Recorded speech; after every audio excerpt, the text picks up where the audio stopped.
Streaming? Yes, we are. Thank you very much. Mr. Kutsia, are you ready? That's correct, Chairperson. We may proceed. Thank you very much. Good afternoon, members and colleagues on this platform. It has just gone 2 o'clock. My name is Dalen Mitchell, and I'm the chairperson of the Standing Committee of Transport and Public Works. It is the 23rd of November. Members, can I please ask that you introduce yourself just for the record? Good afternoon, Chair. It's Derek America, member of the committee.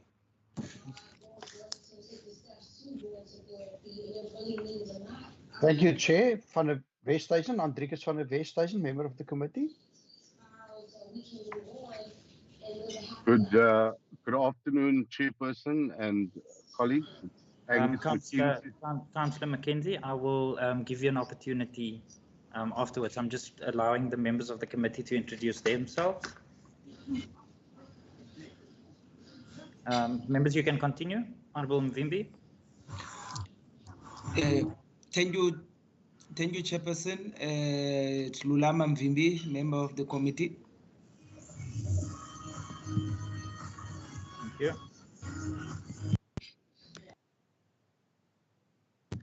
Thank you, Chairperson. My name is Nomin Kondlo. I'm an alternate member in this committee. Thank you very much, Honourable Kondlo.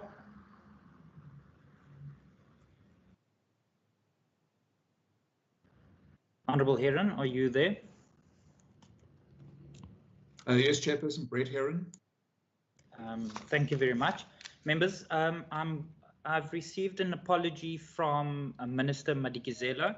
He's unfortunately not able to join us today.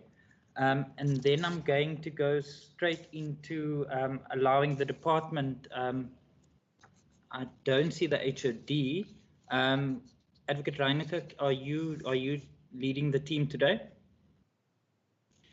Yes, sir. My apologies for the HOD.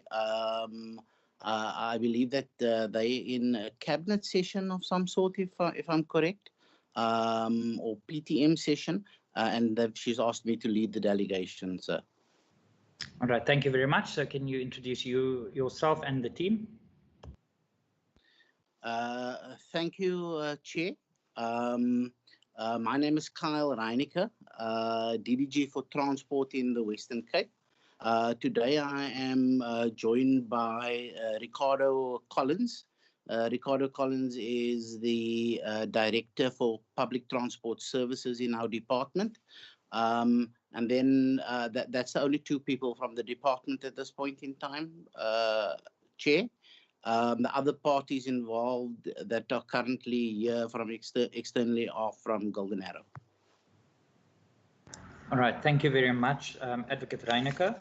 Colleagues, just for your information, I've extended an invitation to the Mayoral Committee Member for Safety and Security, Alderman JP Smith. I've extended an invitation to the MACO member for transport in the City of Cape Town, Alderman Felicity Purchase, as well as the chairperson of the Transport Portfolio Committee in the City, Councillor Angus Mackenzie. So I'm going to allow them to just introduce themselves for the record.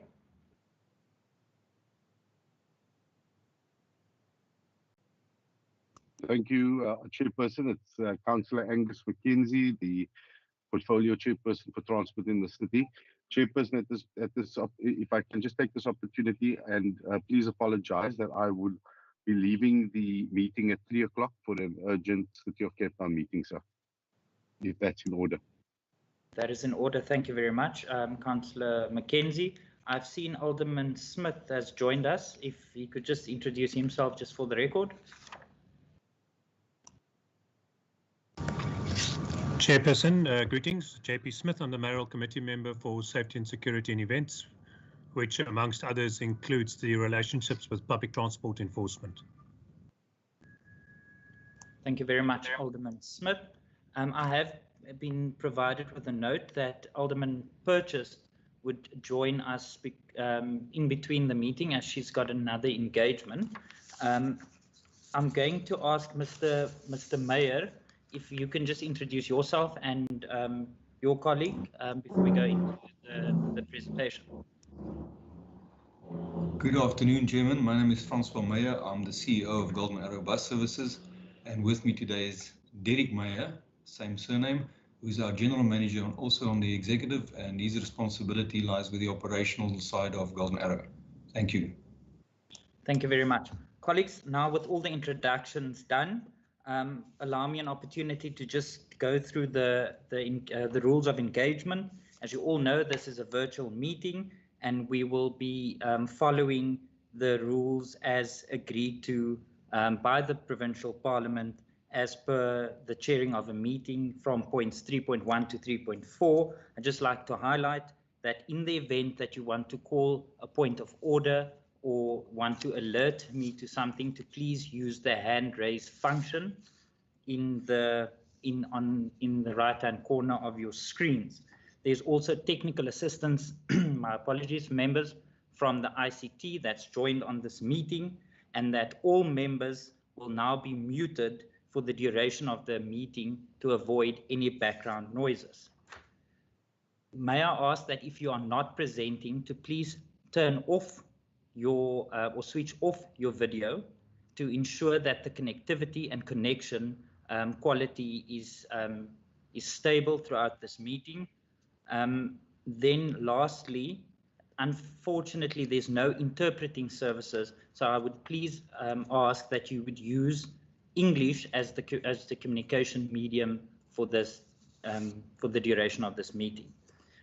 Members, I'm going to go straight into the agenda, with the first agenda item being a presentation by Golden Arrow, which will be followed by a presentation of the Department of Transport and Public Works, and then we'll do committee admin thereafter.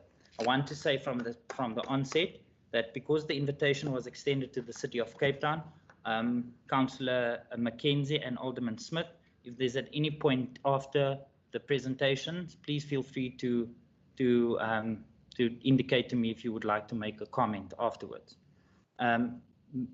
Mr. Kutsia, if I can just get an indication who will be flighting the presentation on behalf of Golden Arrow. Chairperson, I'll just need to ask Mr. Meyer, would you like to share your screen with the presentation? There we go. All right, members, can I get an indication if everyone can see the presentation?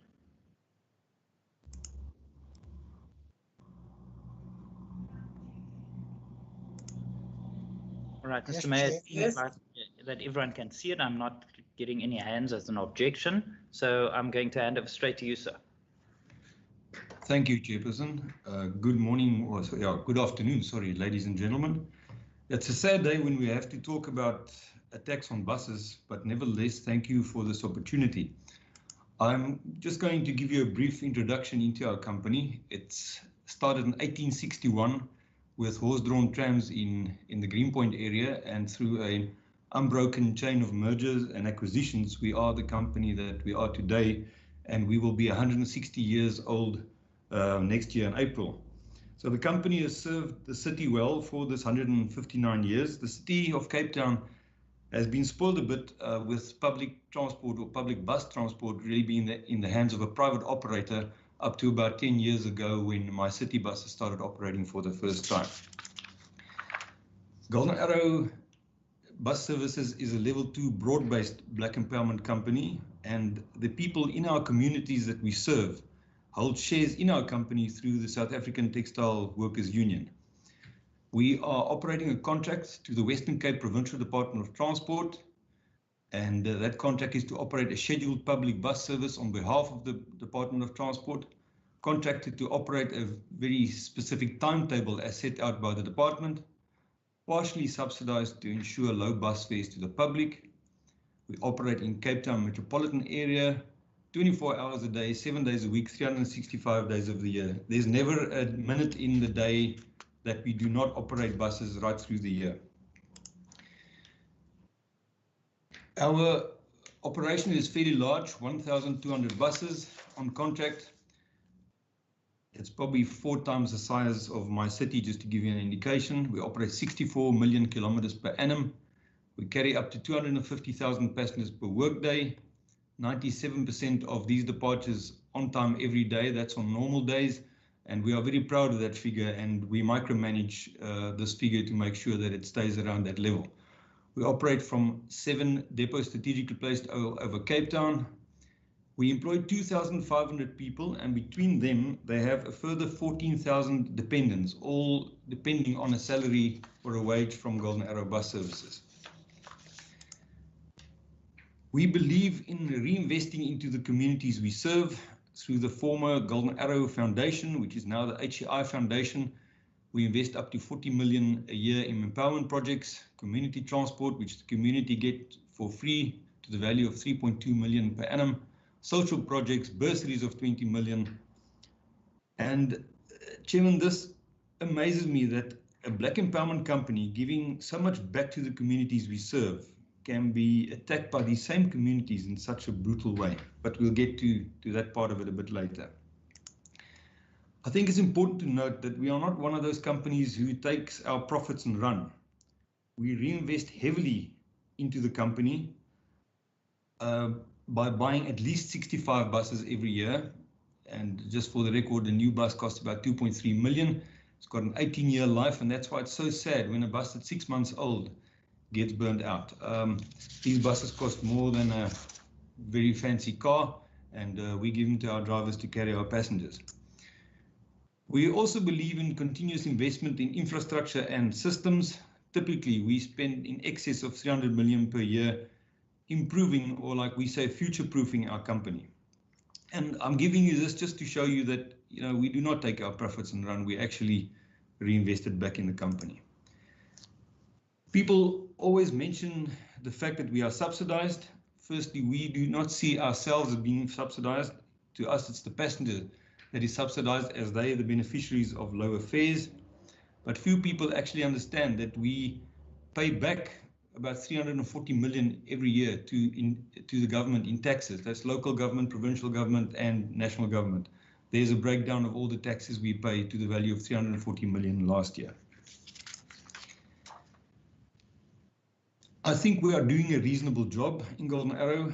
In a biannual independent survey where we measure the passenger satisfaction, our passengers are more than satisfied. If you look at the bar with a 5 below it, that is where the sample indicated that they are happy. Anything to the right of that 5 bar means they are more than satisfied. So if you add all these percentages up, with the 5 bar included, it tells you that 90% of our sample said that they are more than happy or more than satisfied with the service that Golden Arrow gives them at the price that they give it to them. Chairman, that brings me to the end of the introduction to our company. Now let's talk about the reason for being here, which is crime aimed at Golden Arrow, and because it's a public service, it means it's a crime aimed at society. This year so far, we've lost 13 buses, which is slightly higher than the average we've experienced over the last 3 years, where we on average lost about 12 buses being burnt out in protest actions. More than 200 buses are stoned on a monthly basis. Stones, bricks, half a brick, anything thrown at bus drivers and at buses themselves. We experience 6 to 8 armed robberies on buses every week. Now, every one of these stoning and armed robbery incidents have got the potential to kill somebody. Not just in these armed robberies, they don't just steal the driver's cash, but they also rob the passengers of their wallets and their cell phones. We have shots fired at buses at regular intervals. We've had last year our depots petrol bombs 9 times. For us, it feels largely like government ignores the fact that we have to operate their contract in war zone conditions. When you talk about buses being burnt out, the first question that always comes around, or the first statement that comes around is, but you are insured. Yes, we are insured through SASRIA. The market value of the bus is paid out, not the replacement value. So if I can give you an example, if a bus is 10 years old, insurance might pay out 500,000 Rand, but as I mentioned earlier, it costs you 2.3 million Rand to replace that bus. So on average, we find that the write-off per bus is about 500,000 Rand. But that doesn't tell the full story. In terms of the insurance, we are seen as a high-risk customer. Therefore, we receive higher premiums and large increases every year. And this is what typically follows a year like this one. We will probably see some serious increases coming our way in the latter part of the year or early next year. What are the consequences of crime against our buses? Firstly, the most important one is the loss of life. Not long ago, we had a driver killed when half a brick was thrown through the window and hit him against the head. This did not even reach the newspapers. It was not even covered in the media. Injuries, assault. Last week, if I say last week, it's actually now almost 2 weeks ago, a week and a half ago, that Thursday of the protest action, 2 of our regulators were assaulted very, very early in the morning when it was still dark. They were severely assaulted, their radios taken to prevent them from communicating to our control tower to tell them that there's problems on the road. Our staff suffer from post-traumatic stress. There's a fear factor. Every morning they get into their buses at 3 o'clock, 4 o'clock in the morning. They go into the areas that's affected. They have no idea what waits for them. This leads to productivity problems. We have our staff going absent, sick, for very, very good reason. We obviously supply all the help we can from our side. We have a social worker inside the company that will give them the necessary or arrange the necessary counseling for them to be able to handle all these impacts from the outside. Then there's the economic impact in Cape Town. When the N2 comes to a standstill, thousands of people report late for work, companies suffer productivity, production is down, not good for anybody. And then there's the impact on our company. We've calculated that the loss in terms of crime against our buses adds up to about 30 million per year over the last 3 years. This includes, as an example, a week and a half ago when we could not carry 20,000 of our regular passengers. That loss of revenue is in this 30 million a year. Imagine your child had to write an exam last week Thursday, and this, by the way, is what happened. So your child is prepared for 3 months for this exam. They get on a bus. This bus is diverted. This bus is stopped. This bus is turned around, and this bus is set alight. Can you imagine the anxiety in that kid? This is what happens when we have these protest actions. There's disruption to commuters, where buses are diverted past these dangerous spots. People get late for work. I've already mentioned that. And as also mentioned before, at least 20,000 people could not get on a bus, which they've already paid for with a weekly or monthly ticket. And then there's a substantial increase in our insurance costs. Chair, I'm now going to move on to what have we done to prevent crime on and against our buses. Firstly, every single bus has got a camera on it. These cameras cost between 6,000 and 8,000 rand a camera. So there's, let's say, 7 million down the drain. We've negotiated and paid for a dedicated city police force on our buses, which lasted 5 months. And I must say, I was incredibly impressed by the helpfulness of the city's law and order department through Alderman JP Smith. They really tried very, very hard. We've got a 50,000 reward for info and conviction on robberies.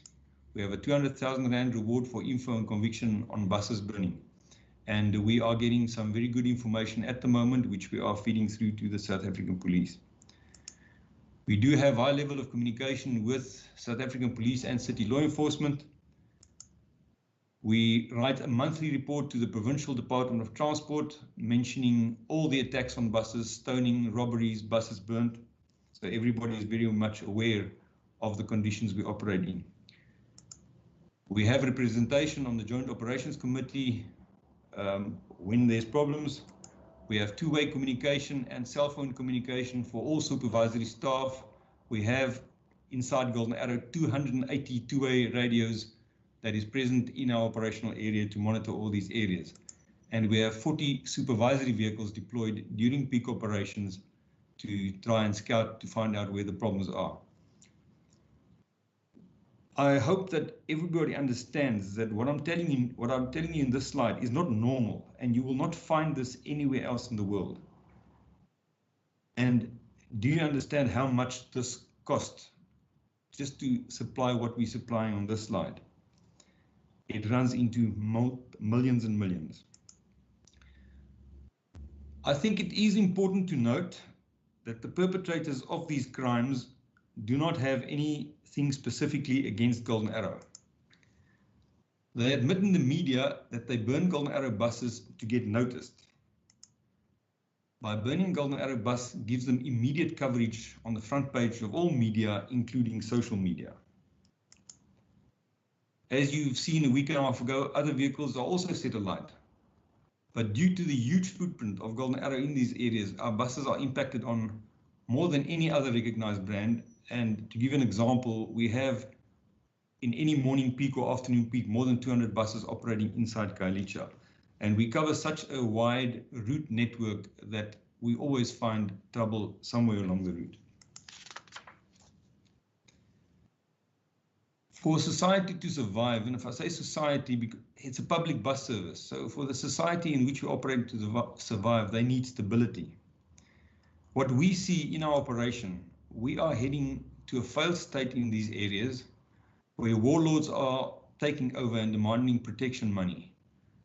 I am well aware of other bus operators that have decided to rather pay than to suffer what Golden Arrow is suffering, and they are paying protection money to a taxi association on the Cape Flats to ensure that their buses are allowed to go and collect their contracted employees. They pick passengers up for a contract out on the Santa Clara Road, and they are now paying protection money to keep their buses safe. Our biggest frustration is that the decision makers that we deal with have no idea of what it looks like in our operational area. And if I say to you there's anarchy, I'm really not exaggerating if I say there's anarchy. If you think that I am exaggerating, I invite you to come and join me any morning to drive in the peak time through Khayelitsha, through Lansdowne Extension, Bunga Drive, for you to see what is happening there. Nobody stops at traffic signals, nobody stops at stop streets, red lights. The taxis drive on any side of the road in any direction, you just got to get out of the way. The second point I want to make is that you are listening to me now, and you might listen to me somewhere in the future again, and you see that our buses are burnt maybe 3 or 4 times a year when it reaches the newspapers. But we suffer daily incidents. There are daily attacks on our buses, not just 3 times a year or 4 times a year. In protest conditions like we saw a week and a half ago, the police were present, but only monitoring. There were no action to stop perpetrators, although they were quite close. They stand and they watch while the buses stopped, the buses turned around, the buses set alight. No action. In a week and a half ago's incident, there was also no communication to Golden Arrow about the expected protest, although we have it on record that the police actually knew about it. What do we need? We need your political will to save public transport in the city of Cape Town. We need more effort in terms of intelligence. If we knew beforehand, we could have done some diversions to stop buses being attacked. We obviously need effective law enforcement dedicated to public transport. And I'll show you a graph a bit later why I say dedicated to public transport. We need some arrests to be made. We need convictions. We need the whistleblower information that we are supplying to the police to be investigated. And we need an early warning system which goes with the intelligence I first mentioned. Chair, this graph shows you the armed robberies we suffer per week from the 4th of November 2018. And then you see this increase here, and then there's a first red line sort of in the middle of the graph. You can see how it increased. In that period, just before the red graph, we negotiated with the city's law and order department through Alderman Smith, and we put together, under the leadership of Alderman Smith, a police force that were dedicated to operate on our buses. The first red line in the middle of the graph is when the on-bus policing started. And you can see the effect that it had, how it dropped the robberies up to the second line. Unfortunately, the second red line to the right of the first red line is when the policemen were pulled off the buses to go and give attention to another burning issue somewhere else. And then you can see from March 2020 how it's increased with the mere fact that there's no onboard policing anymore. That's why we say we need dedicated police on public transport. Chairperson, I would like you to see the bigger picture as far as public transport goes. Metro Rail is dysfunctional after years of attacks on their system. A taxi association stopped the MyCity service, the Into Express service in Khayelitsha. Taxi associations are fighting each other due to the overtrading on routes. And there's continuous attacks on Golden Arrow buses, as I just told you. In our MEC, Bonginkosi Madikizela's own words, we, and that's Golden Arrow, are the only stable public transport operation in Cape Town, and it's the only one that doesn't give him sleepless nights. So the question is, are you going to allow this situation to deteriorate so far that a company that has served the city loyally for 159 years has got to eventually close its doors, like we see in Metro Rail? It's been there many, many years. To us, the way we feel is that we pay our taxes, we invest back in the community we serve, then surely we must get some protection. And to us, the answer lies in the role of the South African Police Services. And as you can see on the screen, it is in our constitution that they are to prevent, combat and investigate crime, maintain and protect the public, their property and the overall security and safety of the Republic, and uphold and enforce the law. Thank you, Jim. Any questions? Thanks, Mayor, for that presentation. Members, I need you to guide me. Are we going to deal, do you agree that we deal with this presentation for 25 to 30 minutes for questions before we move on to the department, if that's in order? Let me just get an indication. Honourable van der Westhuizen.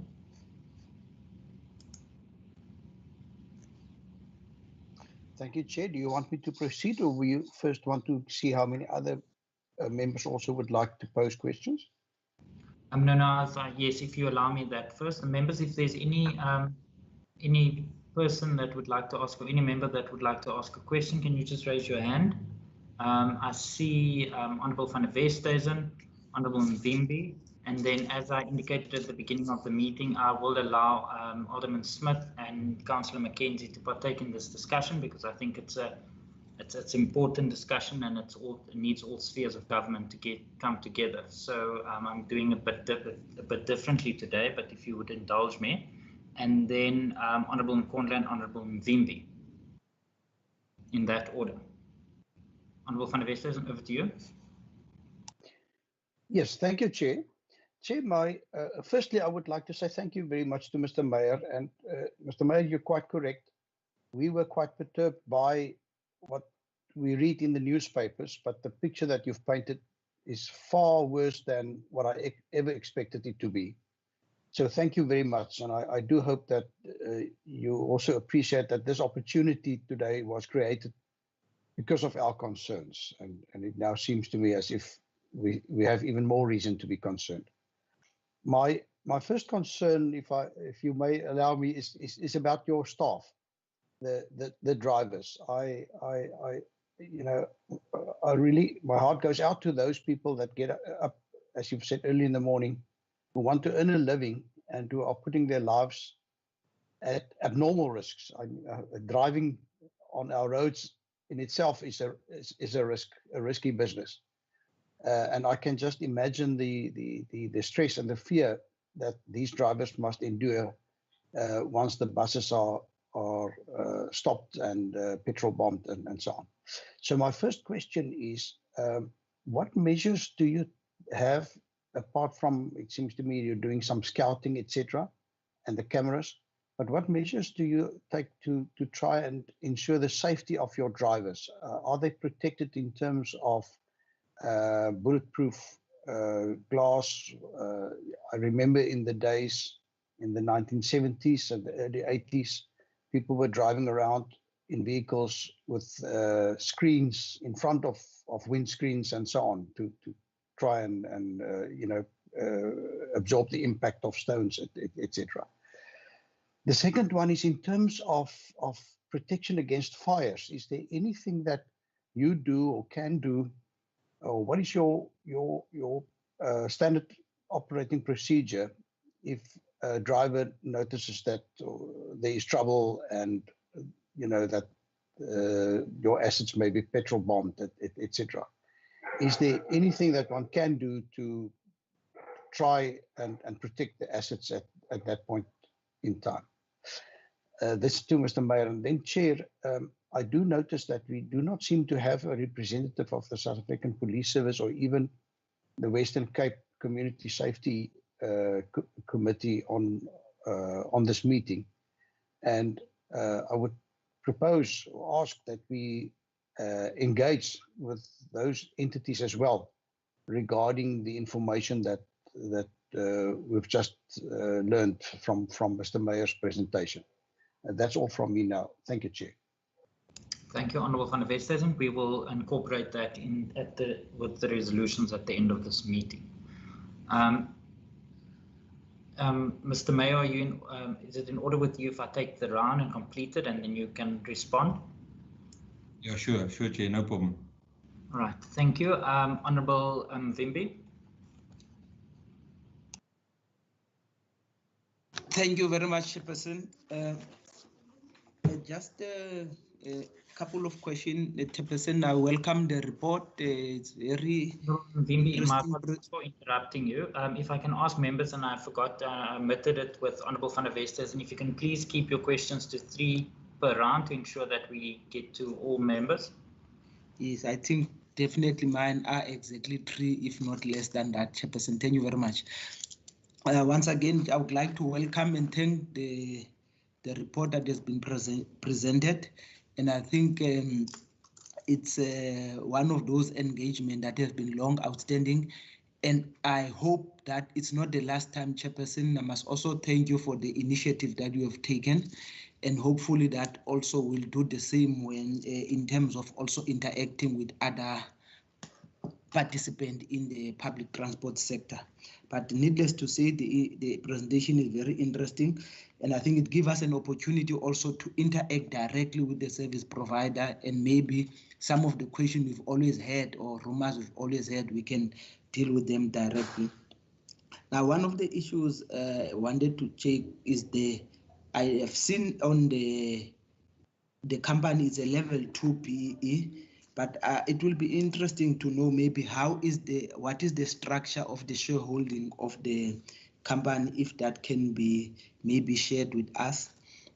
I think also I would just want to check with the Golden Arrow buses, what is the relationship of Golden Arrow buses with the taxi industry? They regard them as competitors in the industry, or will they regard them as maybe partners that are supposed to be rendering the same service? Of course, the last question I would like to ask Chairperson is, I want to check whether Golden Arrow, do they sometimes also experience the impounding of buses, which I know is one of the big problems that some in the taxi industry are actually having. I think, let me stop there, Chairperson. Thank you, Honourable Mzimbi. Honourable Nkondlo. Thank you, Chair. Let me follow suit and thank the presentation. Chair, maybe let me start with the last, I think in the last slide, I think the presenter indicated that what they are asking for is dedicated law enforcement of public transport. He said he's going to explain what it means. So maybe he can, indulge us about what that means. And the second one, Chair, is that when he says that police are not doing anything, they monitor and they are aware, like the last, I think he made mention of the last protest. It seems either the police was aware but didn't share. Again, I want to check what is the engagement of Golden Arrow with the security cluster in all the three spheres. I mean, I know that there's Metro Police, also, there's community safety in the province, there is SAPS. Is there any joint engagement with the security cluster on this particular matter? And the last one, Chair, is that I just want to check, does Golden Arrow itself do security clearance of their own drivers in particular, which are employees? Is it something as part of the security measures that they do for their staff to ensure a clearance of everyone that actually are operating their buses? Thank you, Chair. I think I'm sticking to that 3 for now as per your guidance. Thank you, Honourable Nkondlo. Members, are there any further questions before I hand over to Alderman Smith and Councillor Mackenzie to pose their questions? Thank you, Chair. My hand is up. It's Derek here. Sorry, my apologies, Honourable America. You can go. Hey, welcome. Thank you, Chair. Mr. Mayor, you initially indicated that what emanated from your research, so to speak, is that the perpetrators of these attacks, burning of your vehicles, that they do not have anything per se against Golden Arrow. So they're merely doing it for the subsequent publicity that they will receive. But then further down through your presentation, one gets a sense that apart from that, there may be underlining sort of reasons as to why these acts of violence is perpetrated against a company. and one gets a sense that it could be partly due to internal rivalry within the taxi industry, routes that being overtraded, and you being seen as a serious competitor, and hence the attempt to weaken your competitive sort of advantage, so to speak. Secondly, you have gave us a graph in terms of the amounts of robberies on your buses, and I've noticed that during the lockdown period, there's a substantial increase in the number of incidences that were sort of perpetrated. What would one ascribe that to? Because we had serious lockdown regulations in place, and it's only essential workers that were allowed to be on the roads at certain times. And then thirdly, Chair, is that Mr. Mayor, you have stated that decision makers have no control of the enormity of the challenge that you're confronted with. I just wanted to know which decision makers are being referred to here. Is there adequate engagement from the provincial transport authorities with your company to gain a sense of what really are the challenges that you are confronted with? Thank you, Chair. That's my 3 questions for now. Thank you, Honourable America. Alderman Smith.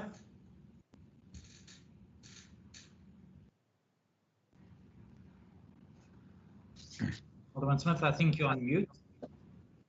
I have hopefully succeeded in unmuting myself, sir. Yes, you can hear you now. Debunking the myth that blonde people can't operate laptops. Chair, I sadly have to agree with everything Mr. Mayor says. The enforcement environment out there is anarchy. The size of our traffic fleets cannot begin to manage order in an increasingly lawless environment. And a big part of the problem is while we issue around 230 to 280,000 fines a month, those fines mean nothing if the criminal justice system doesn't create consequences for them. And sadly, your traffic courts are completely overwhelmed. They are completely overwhelmed, which means that they are only managing a small number of representations per day. And everything more than that is just being rolled over and then eventually withdrawn from the roll. So what you must understand here is that when somebody hasn't paid a fine, they must appear in court. If they don't appear in court, they have a warrant of arrest issued. But that only happens if that matter is on the court roll for that day and isn't rolled over or removed. So the truth is that through the inadequate resourcing of the traffic courts, which are national courts, we effectively discount 50% of the work done by the City of Cape Town's traffic department as well as the provincial traffic department. So adding more traffic resources actually won't fix that bottleneck. It will create more visibility and a little bit more compliance due to that visibility, but you'll never have enough staff to even just keep up with the number of taxis. I mean, the number of officers per taxi ratio is already well beyond manageable. You'd need a traffic department 10 times bigger than it is to achieve the kind of results in the absence of the criminal justice system. Then, secondly, and can I just say, we have tried to find ways around it. The current traffic bylaw that the city is passing is an attempt to remedy that. And the Provincial Traffic Act is really the trump card here. I'm sorry, we're not allowed to use that word anymore. Chair, is really the ace up our sleeve. The only way we're going to change these horrible and terrible outcomes is if the Provincial Traffic Act and the regulations in terms of the Act see the light of day. That has now been some 5 years delayed, so we are desperate to see those regulations passed with all the impoundment provisions they provide. because fining is a waste of time unless you are starting to impound for certain offences. So we will get very little meaningful better results unless the courts are going to have a huge makeover. And then the second issue is the assault on the public infrastructure and resources is crippling. The daily assault on all of our resources and infrastructure. I was just at the Hague Civic Centre this morning in Delft, which has been ransacked when land invaders couldn't get their way. They took it out on the Hague building or the Civic Centre there and trashed it. This constant assault on infrastructure and public transport vehicles, including my city, is just disastrous. And the root issue or the common denominator here is the lack of criminal justice consequences. We are not getting consequences in terms of the criminal justice system. So the question you and your portfolio committee have to ask is that please get a list of all the instances of burning of buses, burning of my city buses, burning of my city stations, burning of trains, etc. And then in each case ask the question, was there an arrest made? Was there a conviction made? Was somebody charged? And thirdly, did a conviction happen? That will tell you the whole story, sir. All the rest of your inquiries will not shed the light that that set of three questions will answer. That's actually all you need to know, because that will explain to you why the rest of this is all happening. Then, as Mr. Mayor kindly indicated, the city has tried to help GABS as best possible in the same way that we stepped in to help the train service, even though these are not our competencies. We rolled out resources to try and assist. The challenge is, though, that GABS has a massive vehicle fleet, and it is impossible with a handful of extra law enforcement officers to cover all that fleet, and the criminals are highly mobile, very well informed, and are easily just able to withhold an attack on a vehicle if there are staff on it who they may be able to identify, even if they're in plain clothes.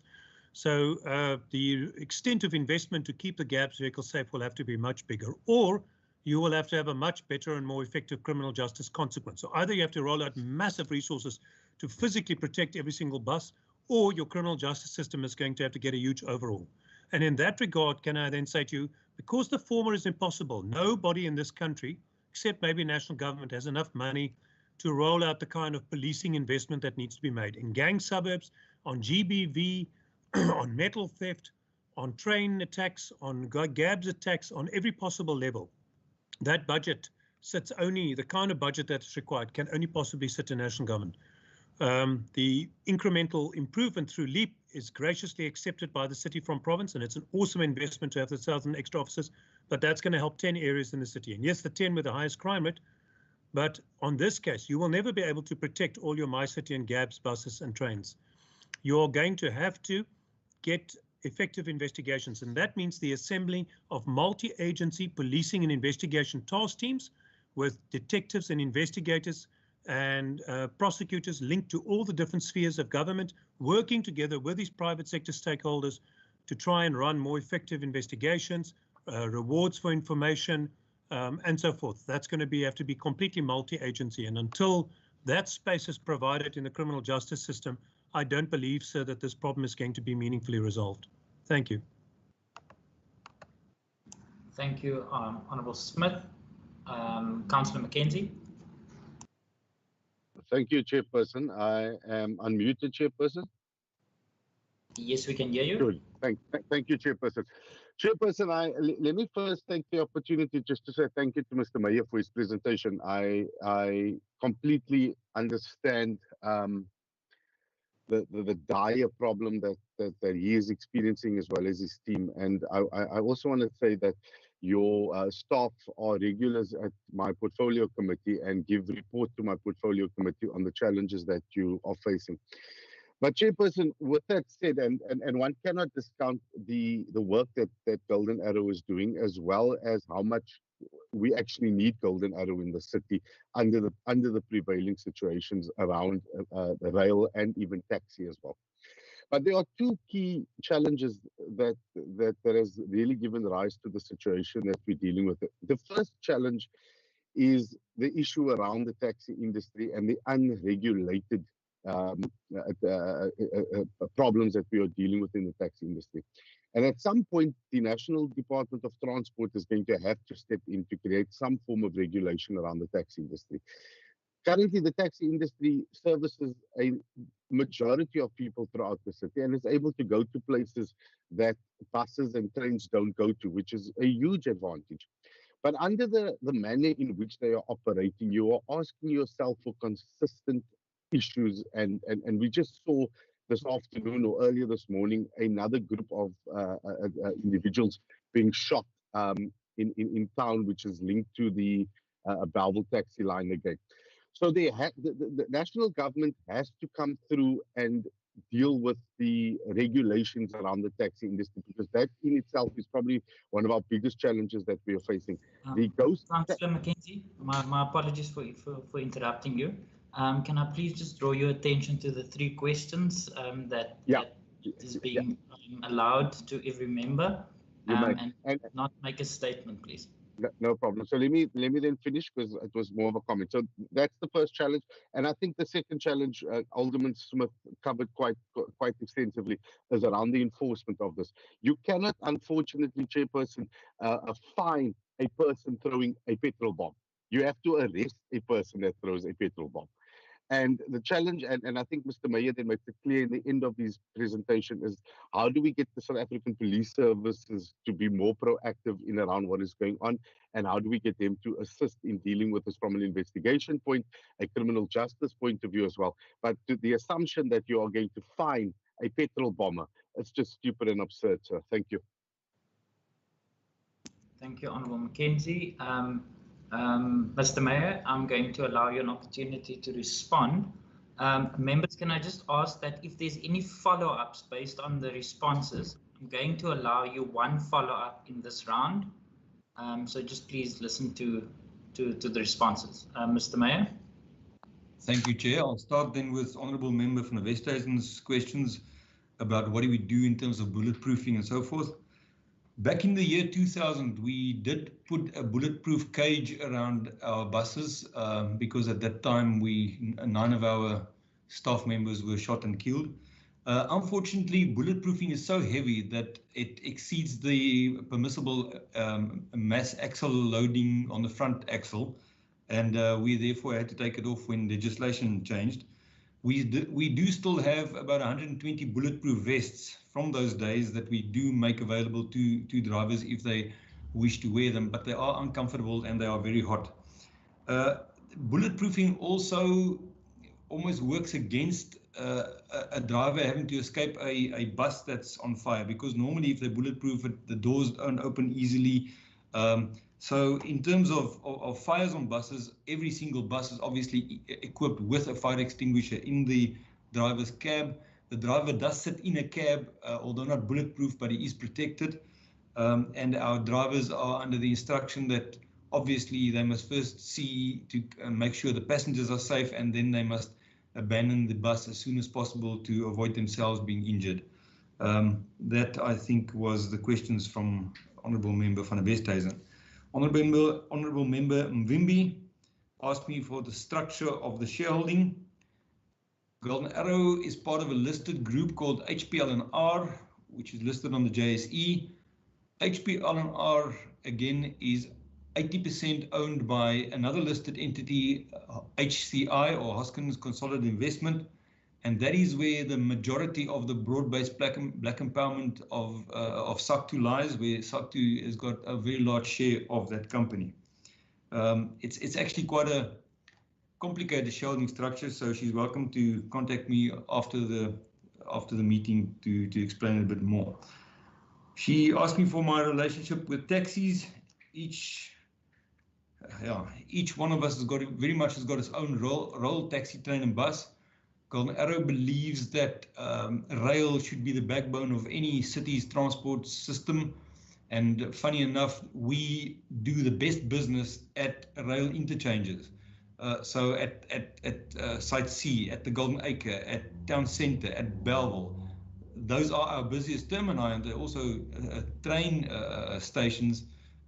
Therefore, the two work hand in hand. It's where the people interchange. So we don't have a problem with other modes. We believe there's a role for taxis, a role for buses, and a role for trains. Yes, in a sense, a taxi is opposition to us.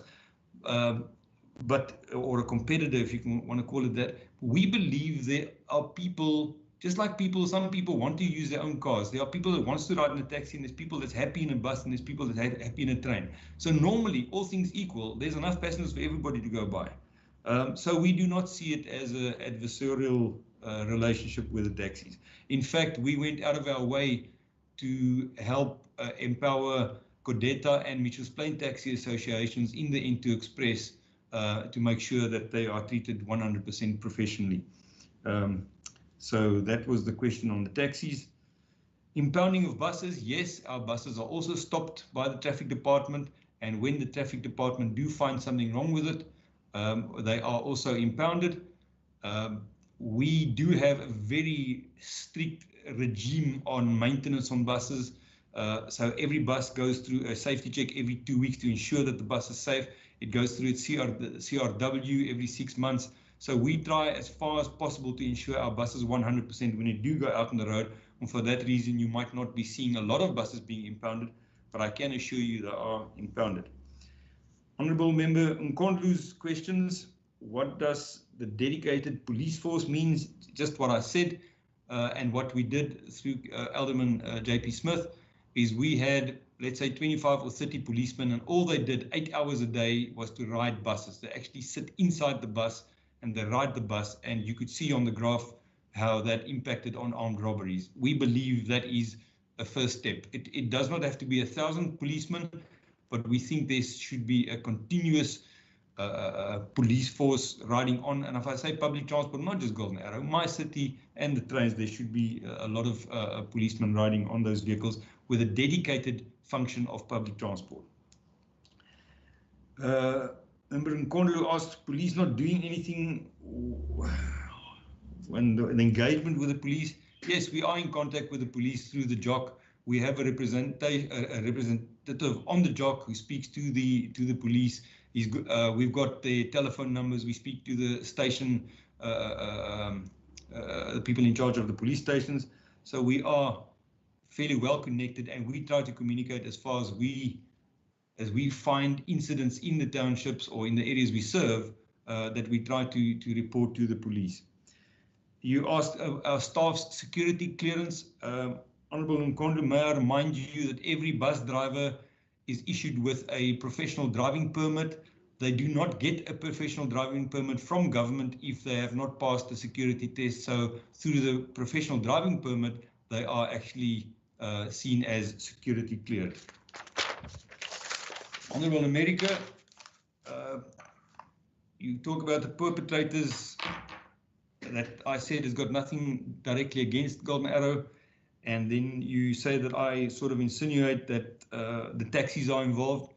I can say to you that we have no evidence at this stage of incidents like a week and a half ago that taxis were involved in the burning of buses, but I can show you many recorded cases which we've laid with the South African police of direct intimidation by taxi associations. Witstrand is a very, very good example where we wrote to the police and to everybody who wanted to listen about the intimidation we suffered there. We do suffer a lot of intimidation in the Malibu area of Blue Downs. So although we don't have evidence of them burning buses, I can assure you that there is intimidation from that sphere. Number of robberies increased during lockdown. The reason for it, as you stated, we were under lockdown. Yes, we were under lockdown, but I must tell you, 3 o'clock, 4 o'clock in the mornings in our operational area, there were many people moving around. And to us, it was more of an indication of how people were suffering in the lockdown, not having jobs, not having any income, that forced them to try their hand at stealing the bus drivers' takings and the people in the buses' cell phones. You also asked about the decision makers that I say don't have an idea of our operational circumstances. It is decision makers in all spheres of government, in city, province, and national. They hear and they listen, but they've never experienced it the way we experience it every single day. Unfortunately, it's our business to be in those areas, and it is shocking to see it. So it's in all three spheres. It's not one specific sphere. I think that, Chairman, brings me to the end of the questions asked by the members. Thank you. Thank you, Mr. Mayor, for the responses. Members, are there any follow-up questions?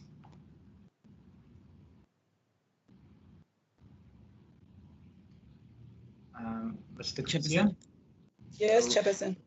Okay, I'm not seeing any hands. No, Chairperson. Oh, it's just that sometimes this hand. Can I please ask that you keep it to one follow-up question? I see Honourable van der Westhuizen, Honourable Nkondlo, and Honourable Mvimbi. I'm limiting the follow-ups because we have another presentation and this meeting is scheduled at 4 o'clock. So if you could please work with me. Honourable van der Westhuizen, Nkondlo, and then Mvimbi in that order. Thank you, Chair. Chair, to Mr. Mayor, he didn't respond to my question regarding stone guards on buses. There's a difference for me between a bulletproof cage and stone guarding of windscreens. Perhaps he could just tell me what is the experience in this regard. Thank you. Okay, thank you. Honourable Nkondlo. Thank you, Chair. My follow-up is on the question of the security cluster and the response that the Golden Arrow sit in JOC and all of that. So I'm just trying to understand is that particular is that current system not working? I think that's basically my question. If the matter is being discussed at the security cluster with all the joint operations, what are the challenges? Is that particular system not working in terms of pulling its resources to make a dent into the current? Thank you, Honourable Nkondlo. Honourable Mvimbi. Thanks, Chairperson. Just as a way, also Chairperson, of establishing a relationship and a partnership with Golden Arrow buses, maybe as this committee and as provincial government in general, that, for example, I think Mr. Mayor indicated in the presentation, especially on the last slide, that there are a lot of criminal activities meted towards buses, which obviously negatively affect the bus service. For example, there's even mentioned that there are even some of the bus operators that are paying protection money so that their buses can be protected. Maybe not at this meeting, but at another level, maybe if we can, because that on its own is extortion, and then that on its own is a crime, and it's something that we must actually pick up and follow up. Maybe not at this meeting, but at another level, maybe by the department official, that can be follow up, so that, especially if they've got leading information, I don't think we must actually leave that just like that. Right, thank you, Honourable Mvimbi. We can discuss that when we do the resolutions at the end of this meeting. Mr. Mayor. Thank you, Chair. Honourable Member van der Westhuizen. Yeah, sorry, I forgot to answer the stone guards.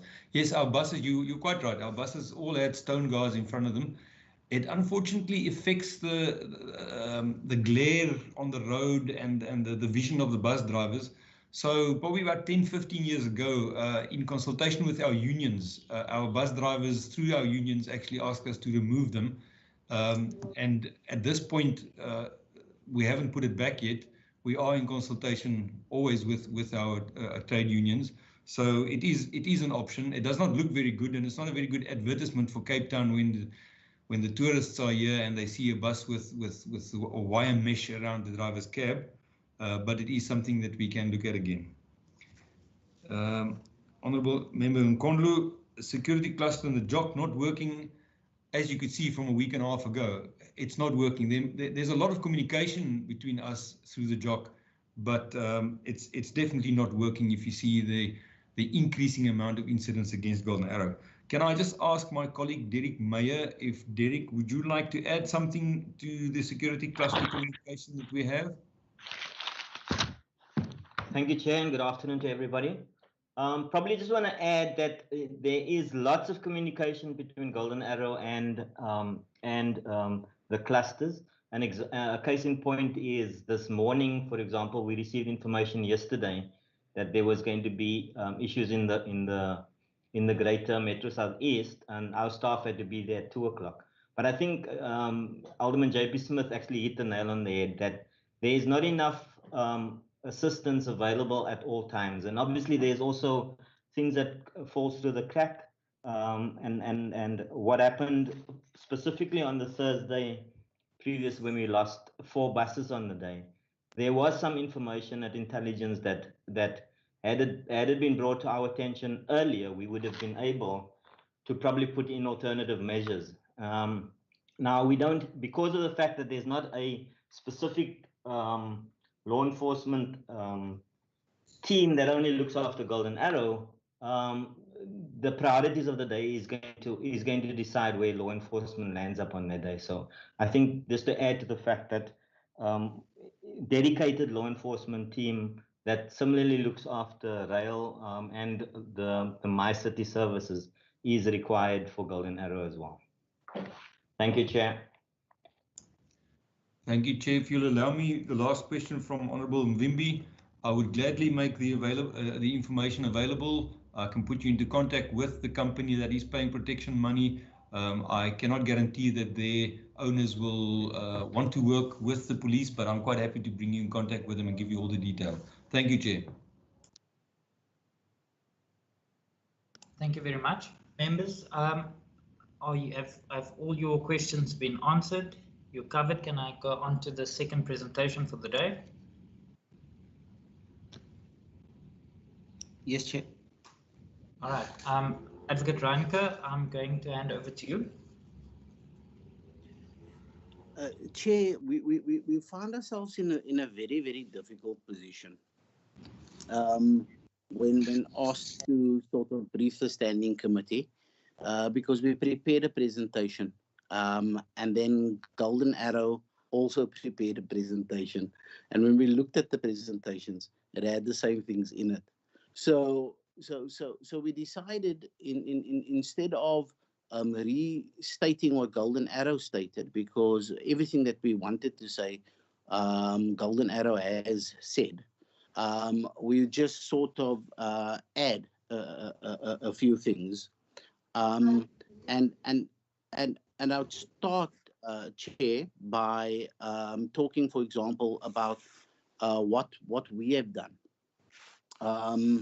So I want to sort of emphasize what Alderman Smith has said.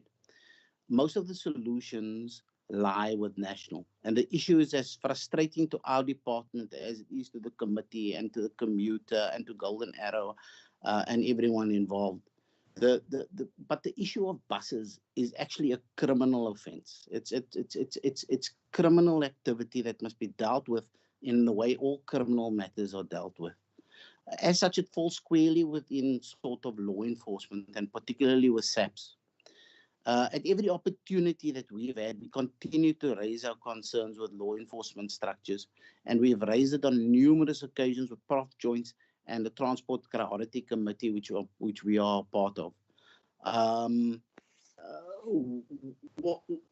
The only way that we as a province can sort of directly get involved in the enforcement of it is if we eventually look at the establishment of a public transport inspectorate within the province. It is something that we are looking at, and it is part of our restructuring plans. However, with the budgetary constraints on the card, it may not be as soon as we would like it to happen, given what's happening sort of in our country with sort of budgetary constraints. But as an example of what we do, when we are faced with an issue, so we chaired the priority committee on the 5th of November when we were tackling the issue of extortion, and as a result of that meeting, for example, the SAPS Operational Command Center supported by their SAPS legal services, agreed to prepare and circulate standard operating procedures for station commanders and how to deal with complaints of hijackings and extortion committed by taxi associations in the area. It was going to be supported by DTPW in various ways. We as a department, for example, any extortions by the taxi industry, we would have written to Santaco with a warning that the financial agreement between ourselves and Santaco will be suspended if extortion continues. The registrar was going to take disciplinary actions against route associations or members who are involved in those crimes. SAPS had agreed to target patrol vehicles who were involved in criminal activities of impounding and that sort of thing. The SAPS OCC and members of our team were arranged for certain comms to go out to make sure that our position was clear and that people were aware that they would be suffer the wrath if they did not adhere to those sorts of things. SAPS Detective Branch and SARS agreed to liaise with the NPA to obtain search warrants and to look at investigate the extortion. The registrar's office was had circulated copies of letters sent to Santaco, Regan and associations warning them against criminal activities and so forth and so forth. So as we as a department get hold of instances and information, we do whatever we can within our control to lobby national government, whether it be within the National Department of Transport or whether it's in the law enforcement space, to try and deal with issues of criminality like extortion and such like things. However, I cannot emphasize more what Alderman Smith had said. The solution lies with the national structures like SAPS and with the NPA dealing with this matter decisively. And there's only so much we as a Department of Transport can do because it does not fall within our competence to do.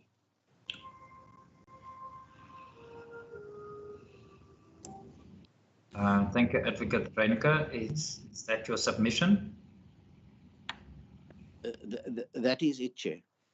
All right, thank you very much. Members, I'm going to allow you an opportunity to pose questions based on the submission made by Advocate Reyneke, if you so wish.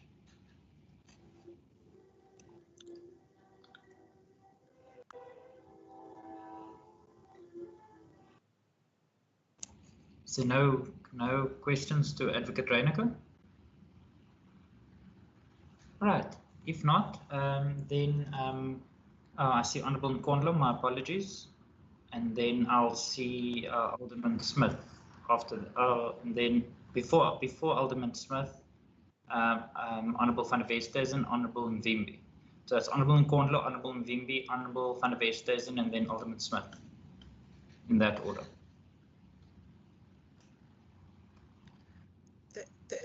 Thank you, Chairperson. If one listens to this presentation and the other ones, Chair, I'm trying to understand, I think, the point of consensus between advocate from the province and the colleagues from the city when he says that the solution is in the structures. What exactly? I think it will be interesting to just understand exactly are these specifics. I heard Alderman Smith speaks about the kind of resources that would be required. I think all of us understanding that actually we're sitting at a very challenging economic climate at this point where, I mean, both related resources are actually becoming more scarce. So for me, I'm really interested to understand these things that colleagues, if maybe they would be specified or a submission to us as the committee could be made, along exactly what are those specifics on issues that are not happening. Again, if then secondly, Advocate Reineke, because I thought speak to what exactly are the challenges, because I'm looking at this similar to the joint or the problem, I think, which at one hand was dealt with of the taxes, where you had a Minister of Transport engaging with a Minister of Safety, so that there is a joint response. It's so unfortunate that I would have thought that in this engagement, Minister Fritz or his department would also form part, because I'm trying to understand, because this seems to be a safety issue, whilst I think as I think it was indicated, it now plays itself in the transport platform, but it is a safety problem. So once again, it's important for me to understand whether the provincial department is engaging the province and also the other national government, both of safety and of transport, in finding a solution to this matter. Because once again, we're talking about a challenge where already we've got resources that are on the ground that seems not to be effective in terms of the job, but then national needs to come on board, because it seems there is also some problems in that regard. So I'm just raising, I think, those two issues, Chair. I think the specificities, if maybe some kind of a presentation can be given, or submission, not a presentation, a submission of exactly what are those things that the colleagues in the city with Golden Arrow, with the provincial transport, are suggesting that they need to be done. Secondly, is to understand what exactly is the engagement between the provincial minister of transport and that of safety, in trying also to come up with some measure to, to curtail the current problem as we're trying to find, the long-term solution. Thanks, Chair. Thank you very much, Honourable Nkondlo. Honourable van der Westhuizen, then Honourable Mvimbi. Thank you, Chair. Just two quick questions to Advocate Reineke. The first one is, if you could expand on the broken windows kind of approach to policing, to try and install law and order by perhaps, concentrating not on the petrol bombing and so on, or the taxi wars, but rather related transgressions. And then the second one is just, they've also issued their staff now more and more with video cameras. And what has been their experience in terms of video footage in courts, etc.? Would better surveillance and records of such surveillance assist in trying to bring more perpetrators to book? Thank you. Thank you, Honourable van der Westhuizen. Honourable Mvimbi.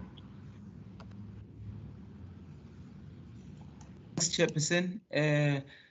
Chairperson, just maybe something similar to what was raised by Honourable Nkondlo regarding the issue of the security and safety of this service.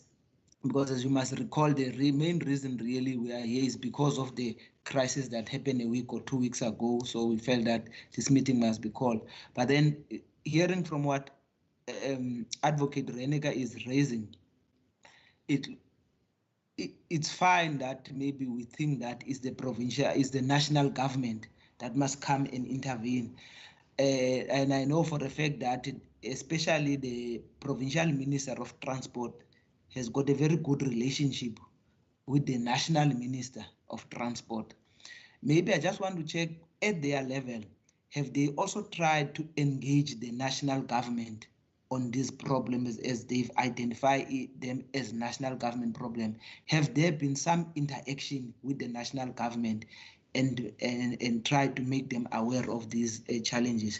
Similarly, maybe through you, Chairperson, and the chairperson that is responsible for safety and security in the province, we can have, this might actually necessitate a joint meeting of these two committees to try and see whether we cannot try and attend to this thing. But the main question really is, has the officials in the department also engaged the national official around these challenges? That's my question, Chairperson. Thank you.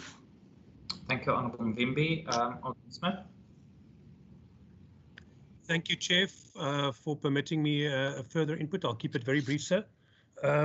So just two things I want to say about the integration of footage recovered from CCTV from the buses, using video analytics to match that against other known offenders and the records of different SAP stations, investigating these, linking that to a skilled prosecutor, getting the convictions. All of this is achievable only through the institution of a multi-agency task team which knits all the entities together, strongly pulls in the National Prosecuting Authority and SAPS, who have a theoretically exclusive or an assumed exclusive investigative capacity, although the city is hiring a whole slew of detectives and investigators now to link to the LEAP units and the specialized units. So we could do more on this front. We have crime analysts that we're also busy hiring, so we could do more on that front also, but we would need the vehicle through which to do that. And then so we could make that progress. And then just to plead with the provincial government, I don't know how many pleases you will permit me to string together in a sentence before you silence me, but if I can please implore your committee to consider the fastest possible manner for the completion of the Road Traffic Act regulations from province's side. This is critical to us making a whole lot of progress in a whole lot of fields, sir. Thank you very much. Thank you, Alderman Smith. Advocate Reyneke, over to you. Thank you, Chair. Chair, I'll start with Member Nkondlo. Honourable Member, we will put together that submission. I think that it's actually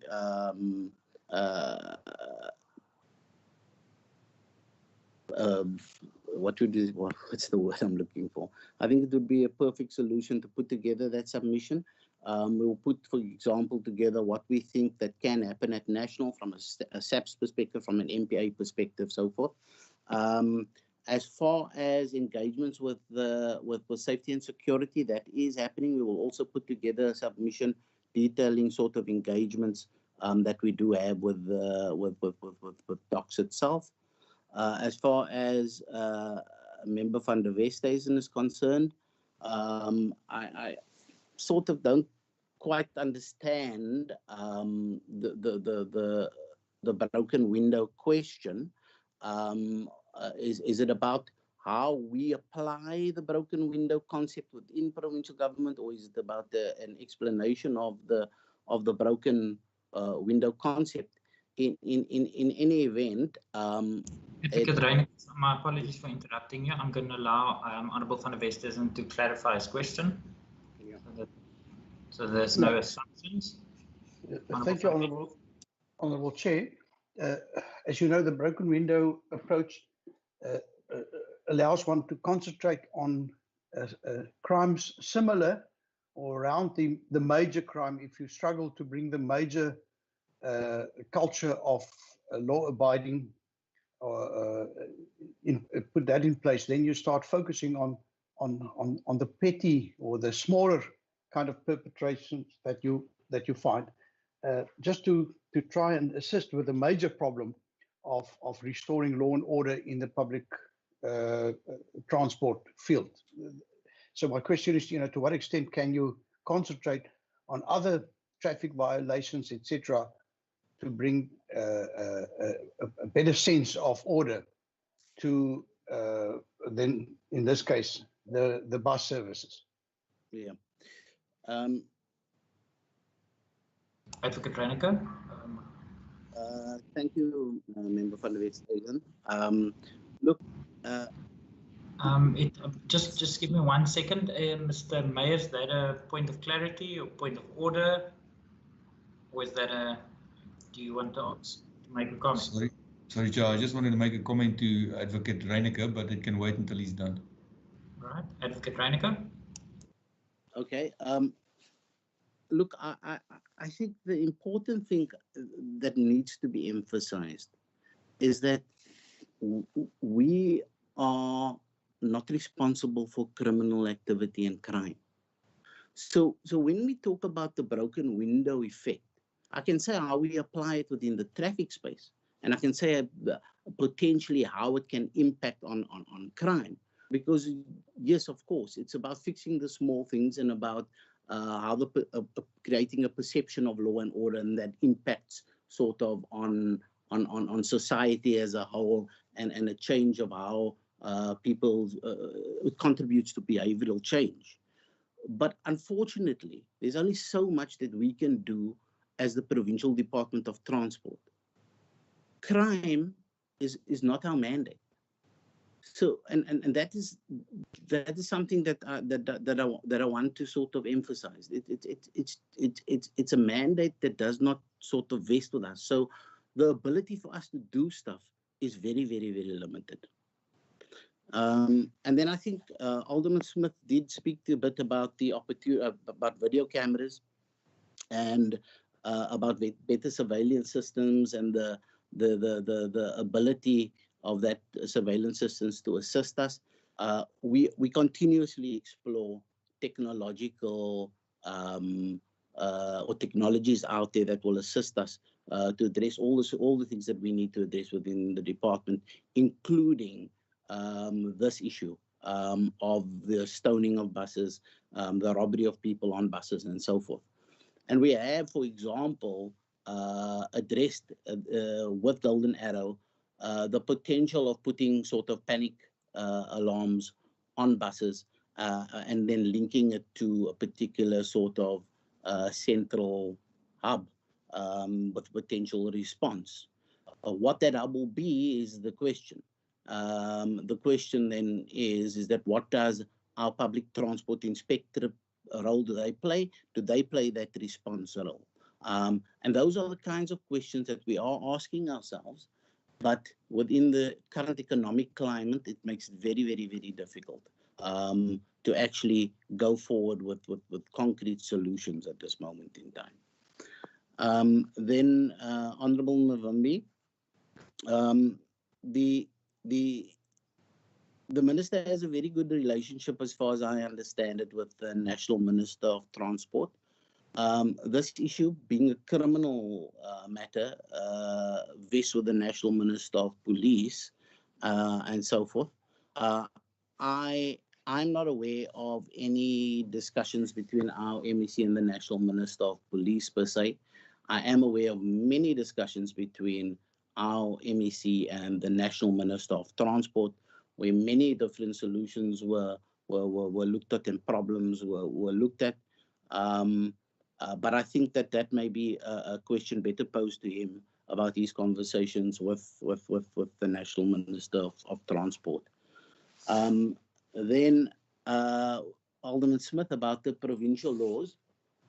And I cannot sort of agree with Alderman Smith. I cannot agree with him more that we need to sort out certain provincial laws that will give us the ability to do more within law enforcement space, both within our provincial traffic space and within metro, both metro police and the city and so forth. To that end, we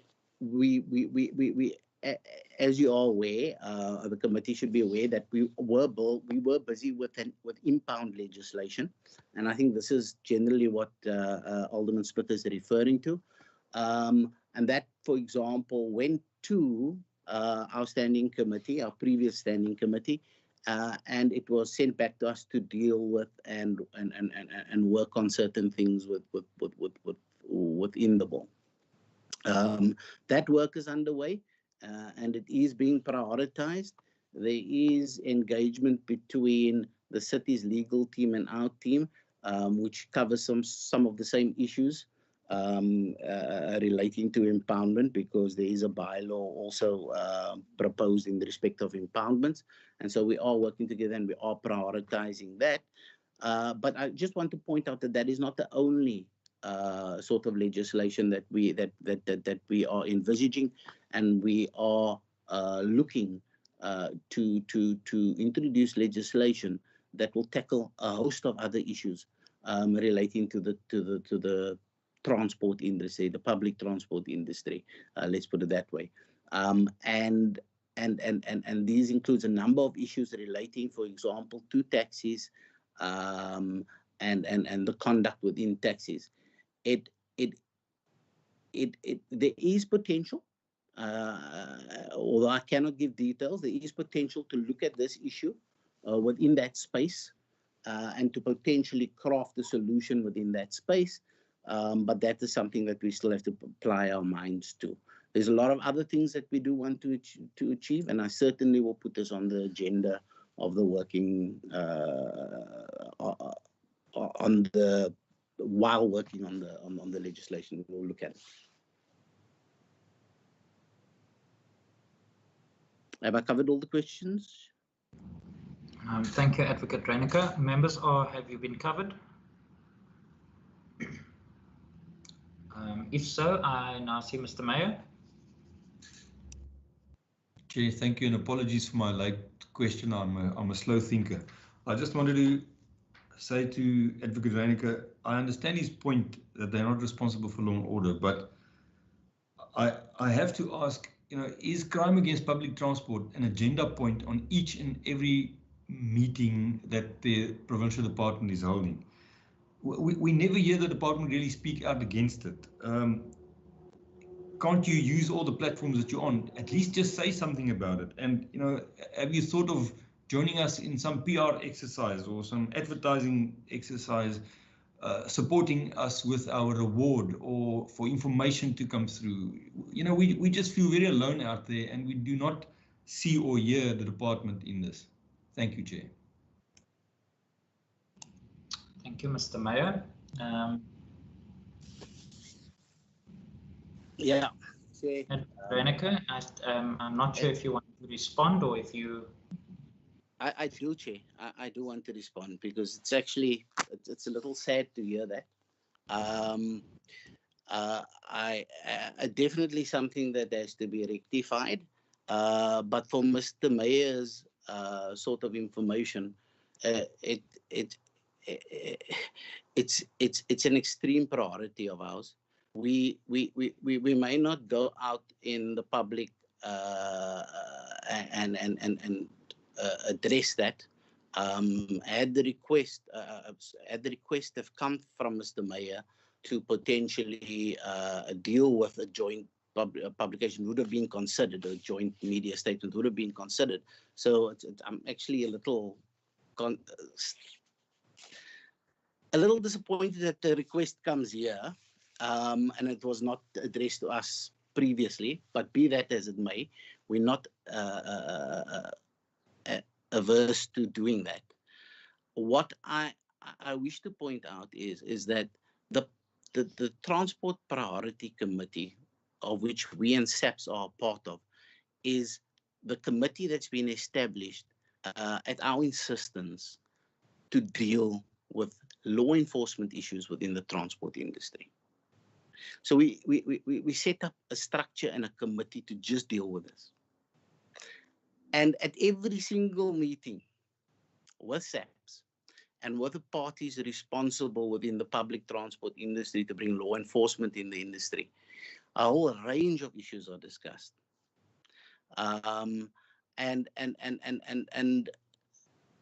Because it is a law enforcement committee, it's not always easy to communicate all of the resolutions of that committee, because obviously it things that result in action. And I can assure Mr. Mayor that we are very, very focused and determined, and we deal daily with these issues and other issues in the transport industry relating to taxis and so forth. So it definitely is our priority, and it's not always that we can communicate everything that comes out of that committee. But I'm willing, and I'm very, very happy, Francois, to have an offline to communicate a little bit more. Maybe we can do that a little bit more within, obviously, frameworks. Thank you very much, Advocate Reyneke, for that response. Members, if there's no further questions to the department, I'm going to then end this part of the agenda, if that's in order with all members. Firstly, let me start off by Mr. Mayor, to you and Mr. Mayor. Thank you very much for your engagement with the Standing Committee today. Thank you very much for raising the very important issues that I think is an important aspect for not only the committee, but also for the commuters of this province and city. We've invited you because we appreciate the enormous pressure that you are under, and that the impact of the destruction of public infrastructure affects not only the commuters today, but also the many lives that are touched by the economic impact that these destruction have on the economy of the city and of this town. So thank you very, very much, and for the manner in which we could engage. There might be some resolutions at the end of this meeting, but we will communicate with you via an official letter and as a committee resolution. And please note that this will not be the last engagement with this committee. So from us, I thank you very, very much for your availability today. And then to Advocate Reyneke, to you and your team, thank you very much for the manner in which we can always engage. And lastly, to Alderman Smith and Councillor Mackenzie, thank you very much for your input and for your willingness to partake in this discussion today. I think it created a dialogue that is much needed from all spheres of government and all different sectors and stakeholders to make sure that we address this in the best possible manner moving forward. You are now more than welcome to leave the meeting. Members, if you could just please remain behind for our committee admin. Mr. Mayor, did I see your hand? Just thank you, Chair. Thanks for the opportunity. We look forward to engage with you again. Thank you. Thank you very much. Members, we will now move on to the consideration. Thank you, Chair. Thank you very much, Chair.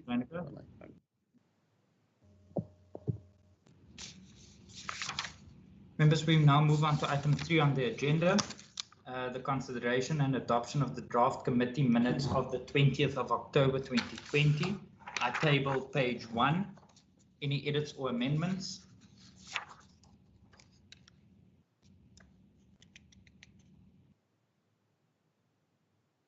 Page 2, any edits or amendments?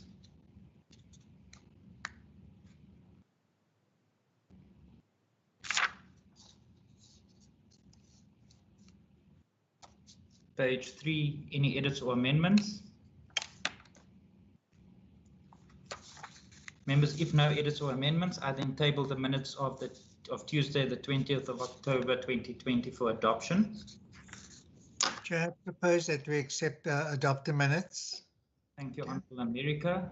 Can I get a seconder for that proposal? I'll second. Van der Westhuizen. Thank you very much, Honourable Van der Westhuizen. Members, that takes care of item number 3. Are there any, we move on to item number 4. Are there any resolutions from this meeting? Members, if you can just give me an indication by the show of hand. I see Honourable America, okay. Honourable Van der Westhuizen and Honourable Mdimbi in that order. Thank you, Chair. Chair, I think that Alderman Smith has sort of alluded to a possible resolution, and that is that I would then propose that we solicit from both Golden Arrow as well as the city a sort of I don't know how to phrase it, but a extraction or perhaps a report of all reported incidences, whether they are stonings of buses, or crime activity that occurred on buses, destruction of buses for the past 2 years. And then we then submit that sort of information to our standing committee on community safety, who then extract sort of a response from SAPS in terms of the arrests, convictions, or whatever progress they have made. Maybe it can be structured differently, but that's the gist of it. Thank you, Chair. Thank you, Honourable America. Honourable van der Westhuizen. Yes, thank you, Chair. Chair, before I try and formulate a resolution, there was a newspaper report this morning that our criminal justice system is on the edge of collapsing. And I therefore think that we need to engage not only with our provincial safety and security or community safety colleagues here regarding these attacks on the buses and what seems to be an inability of the police to be able to protect the passengers, the drivers, and the assets, but that we need to also engage with our national counterparts, our counterparts in the National Assembly regarding the state of our criminal justice system. And therefore, I would like to propose that we engage with them, and I leave it to you as chair whether that engagement can be an online engagement or whether it must be in written format regarding our concerns, using the figures as colleague Derek America has just pointed out, that we try and get those statistics, that we ask those questions, but that we already share with them the statistics that we can get, it seems to me, from, for example, the City of Cape Town's law enforcement department, and say, but our perception is that these cases are being postponed, rolled over, and that I think he referred to the national courts, traffic violence courts, that are just not coping and therefore are not assisting us in changing the culture into a law-abiding one when it comes to general perpetrations on our roads. So my proposal is that we engage with the national colleagues, that we engage with our provincial colleagues, and I think Honourable Mvimbi has even mentioned the possibility of us calling for a future joint meeting for community safety, and that we as a committee make this a priority for 2021. Thank you, Chair. Thank you, Honourable van der Westhuizen. Honourable Mvimbi. Thank you very much, Chairperson. I must say, firstly, let me commend you on this initiative. It was quite a very good initiative, actually, because it has allowed us an opportunity now to be able to speak directly with Golden Arrow buses as a public transport service provider, and also not only as that, but also as our partner in public transport service, because we are subsidizing them. And then it also assisted, Chair, in even clearing some of the issues, some of the questions you might have had in our head that were either real or perceived, and also some of them were just generated through rumors. So, for example, the specific question I was asking them on impounding of buses, you will hear from taxi operators one of their biggest problem is the impounding of their taxis. And they were always saying that no buses are impounded. As we have heard from the Golden Arrow buses, that's not the case. So I think in a way, this interaction with them help in clarifying. As a result, I would say maybe we must put aside and have a regular interaction with them, either be it on a quarterly basis as one of our partners, or on a 6 months basis, whenever we think, because I know the reason we had this meeting was it was prompted by the violence that was meted against them. So, but maybe not only to be seen to be managing through crisis, but as managing strategically as the committee, maybe we should have this regular interaction with them. I don't know how often that would like to have. They can update us about certain issues, then we can maybe ask them also about certain issues that we'd like to ask them. That is actually one area I will propose, that maybe we have a regular interaction with them. I don't know how often do we think that we would like it to be, because it helps in clarifying certain issues. But also the second one, another underlying reason that we had this meeting was because of the criminal activities and elements that were meted against their properties in the form of buses. Now, I think Mr. Mayor indicated that there are some service providers who are actually paying out protection fees. And as you have said, in his response, he's even more than willing to cooperate on that. And you know, he says this has been not only, this extortion crime has not only been affecting just the buses now it's clear, it's not only the community, it's clear that it's everywhere in every sector of the industry. Maybe as the committee, or maybe not necessarily this committee, we can actually initiate a process of an investigation so that at least this can lead to some action being taken, on actually lead to some us being able to find out who are the real perpetrators of these crimes of extortion, Chairperson. So those are the two issues really I would like us to formulate a resolution on. How is that going to be paraphrased? I will leave it to the administrative staff. Thanks, Chairperson. Thank you, Honourable Mvimbi. Honourable Nkondlo. Thank you, Chair.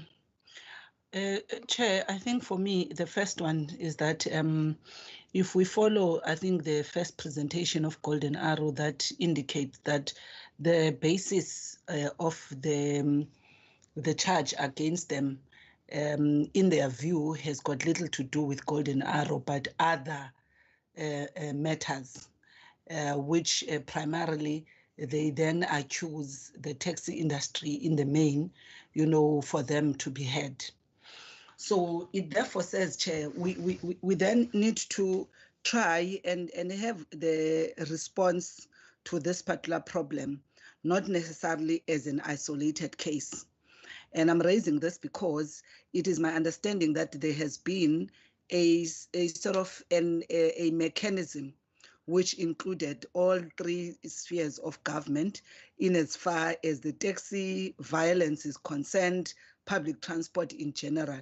So I would think, once again, it's important, instead of creating all these individualized approaches that are silo in the approach and in their approach for related issues, that we don't go that particular route. We actually call back on the provincial minister of transport, together with the one of safety, to go back to that particular engagement and elevate this matter as amongst the issues, you know, that must be included into that particular conversation that has been there. Actually, I think we all woke up or heard this afternoon that there are 7 people that have been wounded in the Cape Town taxi rank. And already once you start having such problems, buses are going to be affected. So if you're going to deal with Golden Arrow separate from the other issues out of the taxi violence, then you're always going to run the risk of a silo approach to this particular problem. So I wanted to first start there, that I think we need to go back to that particular intervention, and indeed would appreciate the submission that we're going to get, because it must direct us to exactly these initiatives, both the JOC and this one, the I'm not sure whether they call it an interministerial or whatever that it is, that had both, I think, Minister Cele of Safety and also Minister Mbalula, so that we get to understand, are these things keep busy, because it seems there's little result, because every time we come back, there's new proposals that are coming whilst we're dealing with a similar issue, and we are told, as I think Golden Arrow argues, that there's not been an impact from JOC. And we need to understand, if there's no impact from JOC, what is the problem? How do we close? Because we can't keep on just creating new things, and we don't even have the luxury of resources, in my view, to always start new response mechanisms, for a problem that has been there for some time. So I think we need to go back to that particular integrated approach to this problem. And also, Chair, to say recently, during the COVID, which was still in COVID in terms of the level 1 where we are in, we do have the hotspot strategy, which amongst others was also, a hotspot strategy on safety, in particular in these areas, because the same areas that are being raised as where the problems are exactly in the same areas that are of hotspot. So for me, it becomes, a really challenging reality, for one, to be seeing how we, as government, are having a myriad of intervention with diverse funding support to all of those from the same fiscus. We spend money on hotspot strategy, a safety implication thereof, a Golden Arrow here, another one there, and in the similar communities, and we're not yielding results, and we're calling for new resources. Whilst we're all in agreement, that we have a serious challenge of resources as we are sitting. So we really need to try and find a way that helps, those that are in the implementation of the state policies to actually try and foster an integrated way of working. So I'm just once again calling for that particular approach in that regard, so that when we receive this particular submission that includes what is suggested by Golden Arrow, by the city, including, the province, because for me, it was actually interesting that, one listens from Advocate Reineke and also the city with Alderman Smith, that it seems there is still, not necessarily coherence in terms of how this matter is being raised, at this point. So we need to close those gaps, because at one point or the other, we can't, be overwhelmed as and when a problem is presented to us, because then tomorrow we're always going to have a situation where we're unable, to actually resolve things objectively. So I wanted to raise those, Chair, to say that coordination or that joint, and I'm in full support of a joint meeting, so that we do have a plan whilst we're talking about future things in the immediate, because there's an immediate thing that needs to happen ASAP, in as far as Golden Arrow bus services are concerned. So I just wanted to place those issues on record. Thank you, Chair. Thank you, Honourable Nkondlo. Honourable Mvimbi, is that an old hand?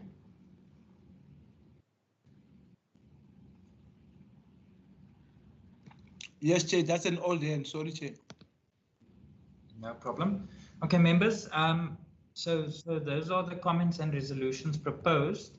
It's 8 minutes to go. What I want to propose is that between Mr. Kutsia and myself, we will formulate that those submissions made now as part of the resolution, and then circulate it to all members if that's in order. Salute, Chairperson. Supported. That's good, Chair. All right, thank you very much. Well, members, then that's the end of this meeting. Thank you very much for firstly agreeing to this meeting outside of the normal committee slot.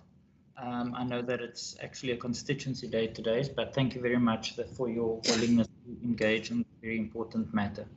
Members, that's all from my side, Mr. Kutsia and Vermeulen, and ICT, thank you very much for your support today. From our side, the meeting is adjourned. Thank you, Chair.